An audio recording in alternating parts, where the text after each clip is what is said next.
Attractive तो सबको दिखना है, बट किसी को पता नहीं कि अट्रैक्टिव दिखे कैसे।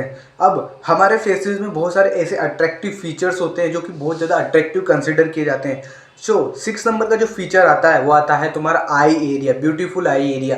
अब आई एरिया में बेसिकली बता देता हूँ कौन सा एरिया आता है। ये यहाँ से लेकर ये आई एरिया होता है तुम्हारा। अब इसमें पहले बात करते हैं कि इसमें नेगेटिव क्या क्या हो सकते हैं। हो सकता है तुम्हारे अंडर आई बैग्स बनते हो, या डार्क आई सर्कल्स बनते हो, या तुम्हारी आई का एरिया बहुत ज़्यादा खराब हो। अब बहुत सारे बोलेंगे भाई नेगेटिव पॉजिटिव कैंथलिटिक टिल्ट का क्या होगा। नहीं भाई, अभी तुम्हें उसकी बात नहीं करनी है। तुम्हें पहले अपने फ्लॉज को मिटाना है कि अगर तुम्हारे अंडर आई बैग्स है, डार्क आई सर्कल्स है, या फिर तुम्हारी जो आईब्रोज है या फिर आई लैशेज है वो बहुत ज़्यादा पतली है, मतलब थिन है, मतलब दिखती नहीं है, इतनी ब्यूटीफुल नहीं दिखती है, तो तुम्हें उन्हें फिक्स करना है। इसके लिए तुम क्या कर सकते हो, मॉइस्चराइजर अप्लाई कर सकते हो। डार्क आई सर्कल्स है तो तुम अपनी डाइट इंप्रूव कर सकते हो, डाइट एंड लाइफस्टाइल फिक्स कर सकते हो। और मोस्ट ऑफ द चांसेस है कि डार्क आई सर्कल्स तुम्हारे, अंडर आई बैग्स तुम्हारे, तो इसका मोस्ट ऑफ द चांसेस है कि तुम स्लीप कम ले रहे हो, तुम्हारी डाइट में कोई ना कोई वाइटामिन है या कोई वाइटामिन मिनरल की कमी है, तभी तुम्हारे अंडर आई बैग्स है। तो अपनी लाइफस्टाइल को फिक्स करो, अपनी डाइट को फिक्स करो, तुम्हारे अंडर आई बैग्स ठीक हो जाएंगे। अब मान लो यहीं पे मेरे अगर अंडर आई बैग्स आ जाते, डार्क सर्कल आ जाते, तो मैं एक बहुत ज़्यादा बीमार क्रीपी गंदा आदमी लग रहा होता कि भाई इसको बीमारी है, ज़रूर इसका है ना अस्पताल में इलाज चल रहा होगा। सो अगर तुम्हारे भी ऐसे आई एरिया ख़राब है तो इसे फिक्स करो। और जब किसी का अच्छा आई एरिया होता है ना तो उसका पूरा चेहरा को ना एक अलग ही लुक हो जाता है। अभी इसी की जगह अगर मैं ना, मेरे अंडर आई सर्कल्स आ जाते, मेरा चेहरा ना एक मरीज की तरह लग रहा होता जो अस्पताल में इलाज चल रहा है और यहाँ के वीडियो बना रहा है, ऐसा लग रहा होता। बट क्योंकि मेरे अंडर आई सर्कल्स नहीं है तो मेरा फ्रेश ओवरऑली अच्छा लग रहा है। अगर होते उसकी कंपैरिजन में, अगर मेरे डार्क आई सर्कल्स होते तो अपने आई एरिया को ज़रूर इंप्रूव करना। फिफ्थ जो फेशियल फीचर आता है वो आते हैं तुम्हारी क्वालिटी हेयर से, एक harmonious face, quality of hairs की।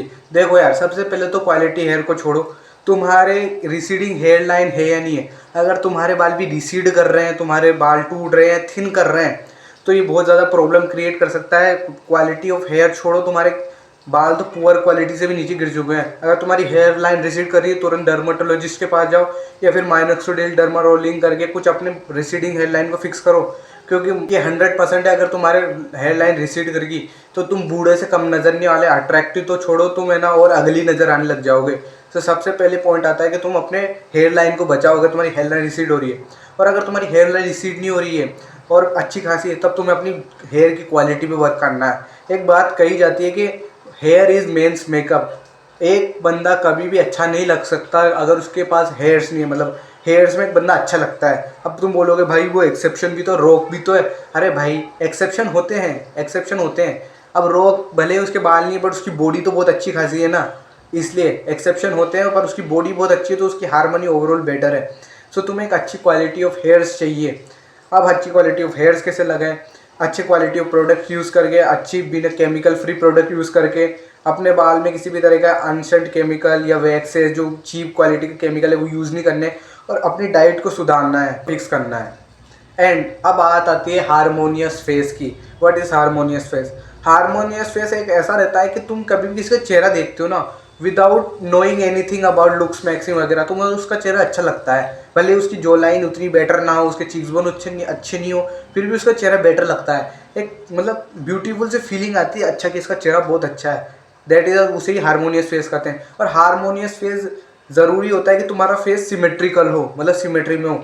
अब देखो यार, अगर तुम टीनेजर नहीं हो, टीनेजर से अडल्ट में चले जा चुके हो, तो तुम्हारा एसिमेट्री फिक्स नहीं हो सकती। वो सर्जरी एक तरीका है जिससे एसिमेट्री फिक्स हो जाती है।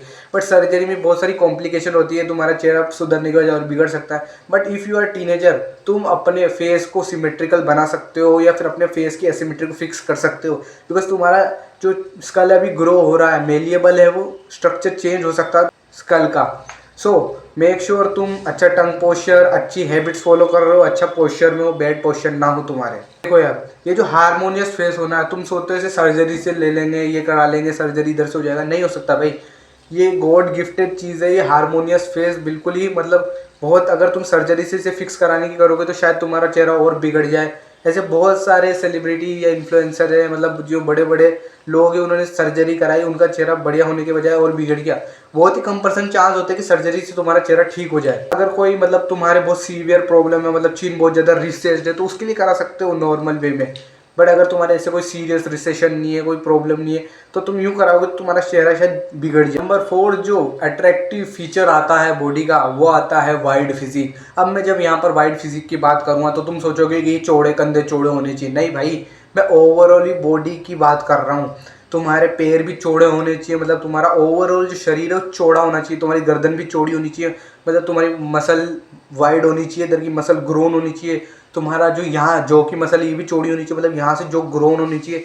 और तुम्हारा ओवरऑल एक वाइड लुक आना चाहिए।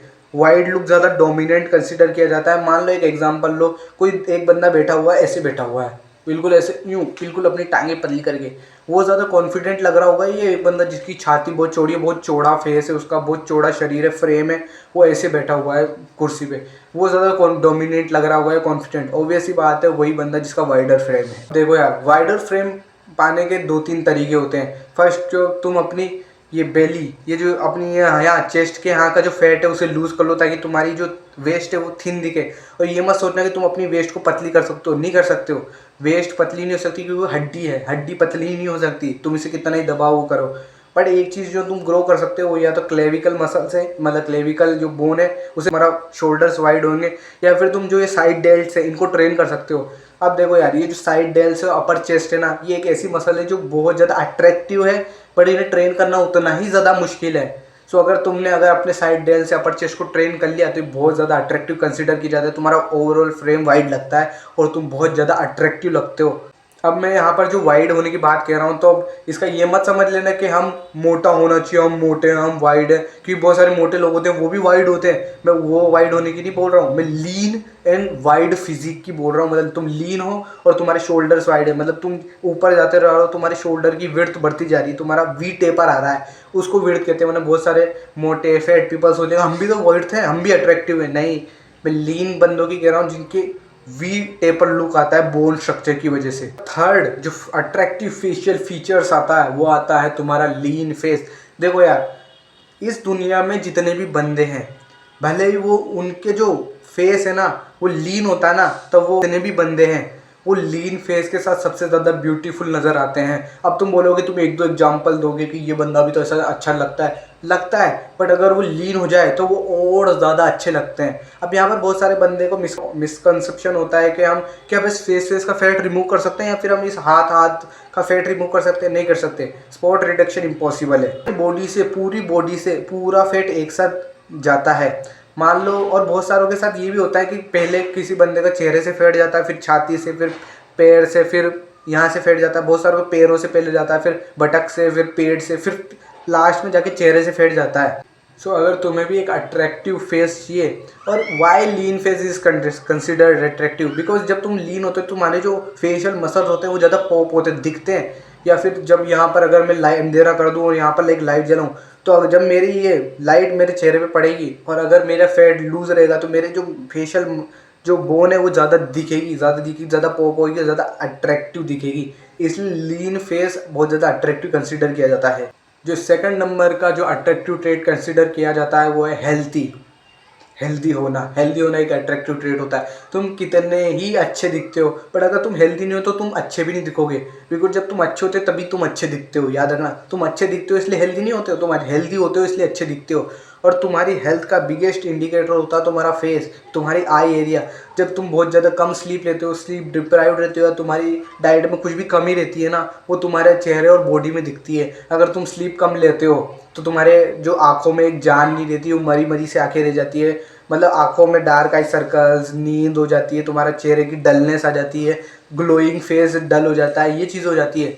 सो सबसे पहले हेल्दी रहने के लिए क्या करें? Sleep proper low, 8 to 10 hours, teenager हो तो डाइट अच्छी लो और रेगुलर एक्सरसाइज करो। अपनी बॉडी में एक्सेसिव फैट जमा मत होने दो, और एट द सेम टाइम बिल्कुल ही कम फैट परसेंटेज भी नहीं रहना। अगर टीनेजर हो तो बिल्कुल कम फैट पे, वरना हाइट स्टंट हो सकती है। और जब तुम कम सोते हो, हेल्दी खाना नहीं खाते हो, या ऐसी कोई एक्टिविटी नहीं करते हो, तो तुम्हारी बॉडी में स्ट्रेस बढ़ता है। स्ट्रेस तुम्हारे अट्रैक्टिवनेस को किल कर देता है, इसलिए अपनी बॉडी में कभी स्ट्रेस मत बढ़ने देना। फर्स्ट एंड लास्ट जो अट्रैक्टिव ट्रेट आता है वो होता है तुम्हारा स्टेटस। है स्टेटस का क्या लेना देना? बहुत लेना देना होता है। भले तुम कितने ही अच्छे हो, अगर तुम्हारे जेब में पैसा नहीं है तो तुम किसी को क्या ही फीड कर पाओगे। कि एट द एंड अगर तुम्हें किसी को अट्रैक्ट करना है, इसका मतलब तुम्हें उसको पार्टनर बनाना है, या फिर तुम्हें अच्छा कॉन्फिडेंट दिखना है। बट अगर कॉन्फिडेंट दिखने के लिए, ये सब चीज़ें करने के लिए तुम्हारे पास पैसा भी तो होना चाहिए। डाइट के लिए, अच्छी स्लीप, सप्लीमेंट्स, विटामिन मिनरल्स खाने के लिए तुम्हारे पास पैसा भी तो होना चाहिए। स्टेटस होना चाहिए, तुम्हारा रुतबा होना चाहिए, तुम्हारा नाम चलना चाहिए, क्योंकि ये एक हेलो इफेक्ट क्रिएट करता है कि तुम इतने स्टेटस वाले अट्रैक्शन में हो। ये भी एक अट्रैक्शन का साइन होता है, ये भी एक अट्रैक्टिव फीचर है। अब यहाँ पर मेरा स्ट्रेस से ये मतलब नहीं कि तुम पैसा कमा लोगे, सब तुमसे अट्रैक्टिव हो जाओगे, या फिर तुम कोई पैसा एक करेंसी है जिससे तुम अट्रैक्शन खरीद लोगे, जिससे सामने वाले सब तुमसे अट्रैक्ट होने लग जाएंगे। ये वो वाला अट्रैक्शन नहीं है, फेशियल वाला क्वालिटीज़ में आता है। अगर तुम्हारे पास पैसा अच्छा है तो तुम अपने लुक्स को इम्प्रूव कर पाओगे, और तुम सामने वालों को, अगर तुम लाइफ पार्टनर चूज़ करने के पर्सपेक्टिव से हो तो तुम उनको एक हेल्दी लाइफ दे पाओगे, और तुम ओवरऑल एक गुड पर्सन हो जाओगे। तो पैसा कमाना चालू करो, कुछ ऐसा करो जो तुम्हें आगे आने वाले टाइम में अमीर स्टेटस बनाए। इस वीडियो से तुम्हारी लाइफ में कोई भी वैल्यू मिली हो तो अपनी लाइफ में अप्लाई जरूर करना। And don't be the weakest, become the strongest.